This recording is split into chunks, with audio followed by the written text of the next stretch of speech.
Welcome, Case fans. It's another weekend preview with me, James Barrett-Sterling.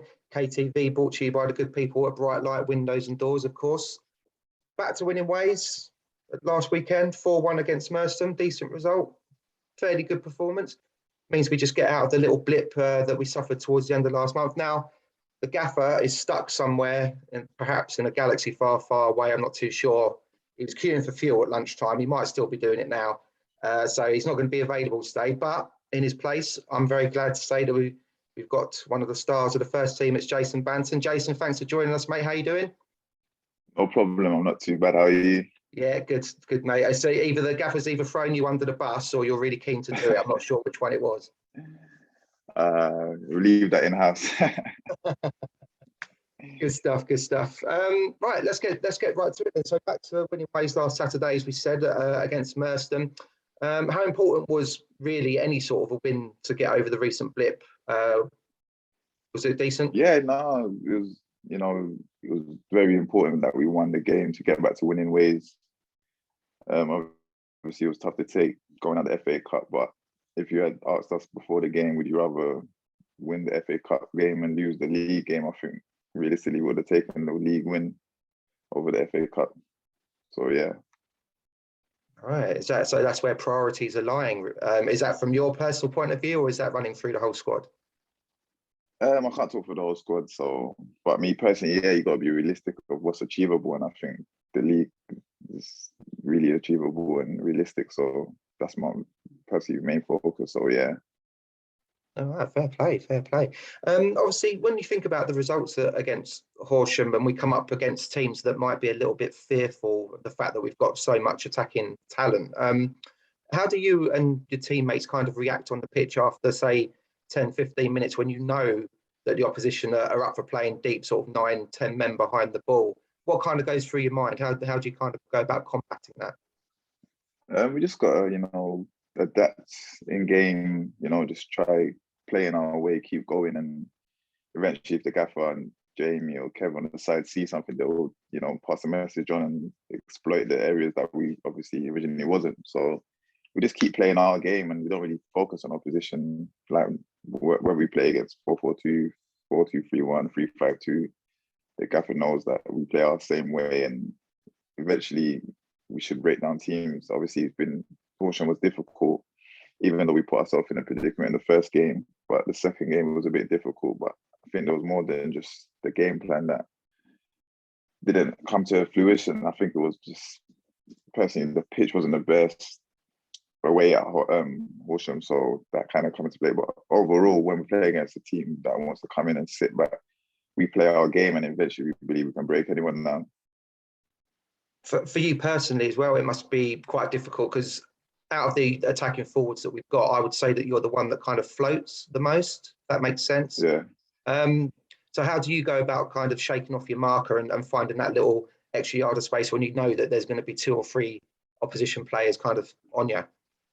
The good thing about our team is we've got a lot of players that can interchange. So I'm sure in the game you see that sometimes if that's the situation, I just go out on the left, Reece will come in 10 or 9 and we'll interchange, or Kingstonian. So we've got like a good balance with that, and like the gaffer makes sure that everyone knows each position well. So that's what we try to do when we don't try to be too static at times. So the gaffer makes sure that we're always on our toes, even in training. So right, now everyone go inside or vice versa. So yeah, we just keep moving so they don't really know what's going to happen. I was going to ask you this a bit later on, but now we're talking about the subject. Obviously, Elliot's gone out on loan. Nyron had a little spell through the middle on Saturday in the number 9. That kind of testament to what you're saying, that the fact that you guys can play several different positions. Do you have a favourite, or are you happy to kind of mix it up a bit? I'm happy to mix it up. I've played over the years as a winger, as a 10, so just being on the pitch, really, formation is only a structure mainly for when you're out of possession, but going forward, the gaffer's made it clear that he gives us freedom and he really wants us to have that freedom. So I don't really feel like I'm stuck to any position, and I'm sure the others will say the same. Well, it certainly seems to be working. I mean, there's been a lot of talk recently about needing to be clinical in the final third. Perhaps that's let us down a little bit in a couple of games. Our goal difference in the league is +10, however, which kind of shines in the face of that. Would it be better to say focus instead of being clinical, rather the key word maybe consistency in front of goal? A bit of both, because there's times where we should kill off games earlier than we do. And I think we're consistent in terms of creating chances. I think the biggest thing would be if we wasn't creating the chances, then we'd have a problem. I think with our team, we consistently creating chances. The likes of Dan, Nyron, Reese, myself, Kashani, Kenny, Gus, Javan, Brian. We'll go for it from all over the pitch. I've seen Cookie's got a brace on the weekend. So I think if we just keep going, I think we'd always score goals. I think we just need to be a bit more ruthless in front of goal. But I don't think it's nothing to do with consistency, because we're consistently making the chances. Do you feel a little bit more of a burden on your shoulders now that Elliot has departed, however, because that is kind of one man down in that department? Elliot's a big player for us, so we will miss him, but I do feel, like I said, there's goals from everywhere, so I don't think no one, I think if you speak to Dan, he's our top goal scorer and leads the line. He doesn't feel any pressure, so I think we're a team, we share the goal load. As you can see, Gus, he's got 5-6 goals. I know there are a few penalties, but everyone's chipping in, so I don't think no one person has any pressure that they've got to score goals every week. You mentioned the word penalty there. Are we allowed to talk about those now? It's been almost a week since the incident at Merstham. Is it still being talked about? Gaffer was throwing in a few jokes, but yeah, it's all sorted now. Everyone's good and happy. It's not often you get a centre-back gets a chance to grab a hat-trick, though, is it? And Gus looked like he was carrying a little bit of an injury towards the end of the game. And you came on as well. And obviously you've scored a couple of spot kicks this season. So there was kind of maybe a bit of a freeway tussle, but was Gus adamant that he was having it?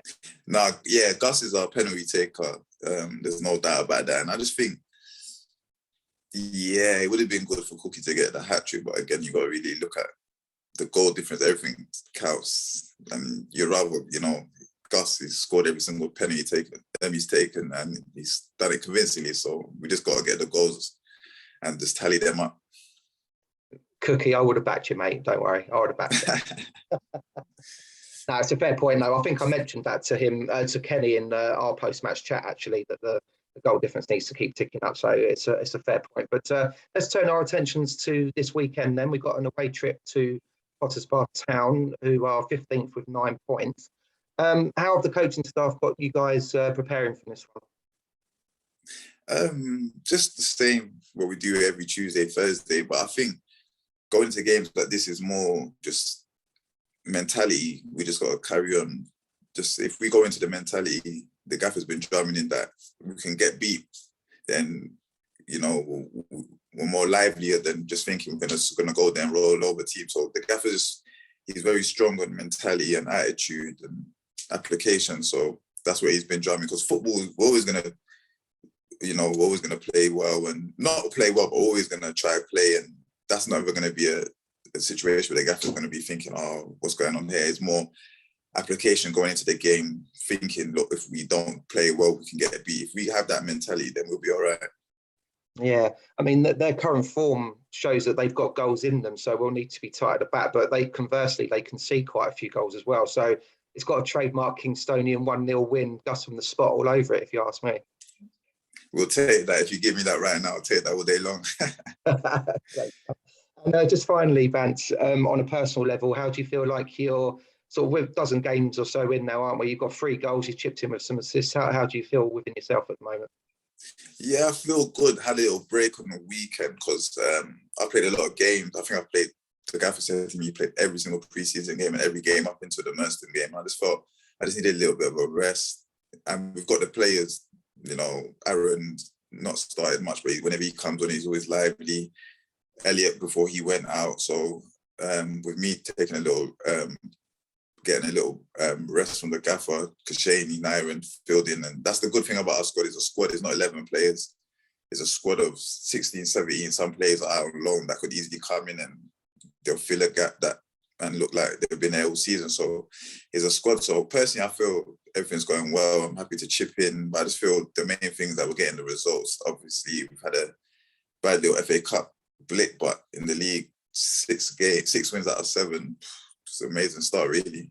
Yeah, it's great. It's great testament to you and the boys. 3 points clear at the top. Let's hope that continues after Saturday, 5 p.m. Bance, thank you very much for joining us, mate. Really appreciate it, and best of luck to you and the boys tomorrow. No problem. Thank you. I appreciate that. Brilliant. Case fans, the trip to Potters Bar is the first of 3 away games on the spin, but I'm sure there'll be more than enough fuel in the tank to bring some points home. See what I did there? Little cheeky one. For KTV, I've been James Barrett-Sterling, and we'll bring you some more updates as and when they occur.